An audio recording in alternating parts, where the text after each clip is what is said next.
while I was playing fair, baby. You played a cheap game.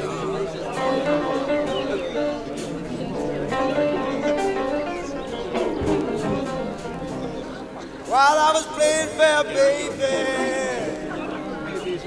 you played a cheap game.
C'est une machine qui sert à rien. Maintenant, ça ne sert plus à rien. Mais c'est une belle machine qui sert à rien.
Moi, je m'appelle Franck, je fais partie du collectif Inksta. Pour l'exposition, je travaille sur deux parties bien distinctes qui étaient à la fois l'art numérique et une sculpture qui fait partie donc, de la chambre noire dans l'expo. Maxime Fredon, donc j'ai travaillé moi sur divers ateliers de création, de la sculpture, de la représentation picturale de la toile classique. Je m'appelle Jonathan Companon. J'ai commencé par faire du graffiti il y a plus d'une dizaine d'années. Donc Baptiste Canon, ça fait quelques années que je peins. J'ai jamais pris spécialement de cours, un peu autodidacte. Alors donc moi, mon boulot c'est d'avoir travaillé avant tout sur des arts numériques et interactifs. Je suis venu par là parce que je suis programmateur à la base et c'est un truc qui me fascine depuis un petit moment. J'ai eu l'ambition de faire une grosse toile, c'était ce que je voulais faire depuis longtemps, quoi.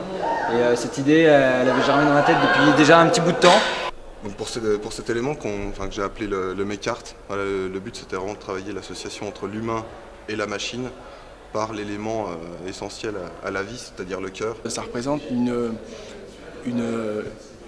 scène de fonderie, parce que finalement c'est des poches, on a des poches qui sont en fusion, c'est débordant de fusion, on est en pleine activité. Et je voulais que le cœur rythme les poches de fonderie, comme si le cœur alimentait la machine. L'idée là, de cette expo, c'est de travailler sur des projets interactifs. Donc il y en a un que j'appelle dans son petit nom le glitcher.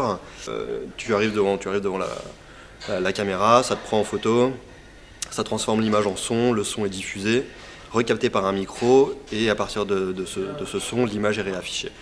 Si les gens font du bruit, s'il y a des interférences, l'image sera détruite. Donc voilà, ça c'est tout le travail sur l'identité, c'est quelle est l'influence des gens sur l'identité et comment la machine interprète cette identité. Voilà, en gros. Je suis parti sur des bases de lettres en fait. Après du coup j'ai décidé de la reprendre au marqueur pour intégrer des éléments un peu mécaniques, électroniques et tout ça. Il y a écrit la machine sur l'ensemble des toiles. Le but c'était pas que ce soit lisible, mais bon c'est qu'il y a quand même une réflexion derrière. Et voilà, ce qui était intéressant pour moi c'était de voir la réaction des gens face à mon travail et face à la machine pour joindre le thème de l'expo. L'ambition, c'était de mélanger vraiment le côté humain et le côté machine. Il faut savoir qu'il y a toute une partie supérieure qui existe, qui est existante, qui est dans une grosse entreprise qui manutentionne de fortes charges. J'ai d'abord fait de la conception assistée par ordinateur. Ça m'a permis d'appréhender correctement toutes les géométries, tout ce qui est ombre, tout ce qui est déporté de géométrie, de prendre la vue exactement comme je voulais.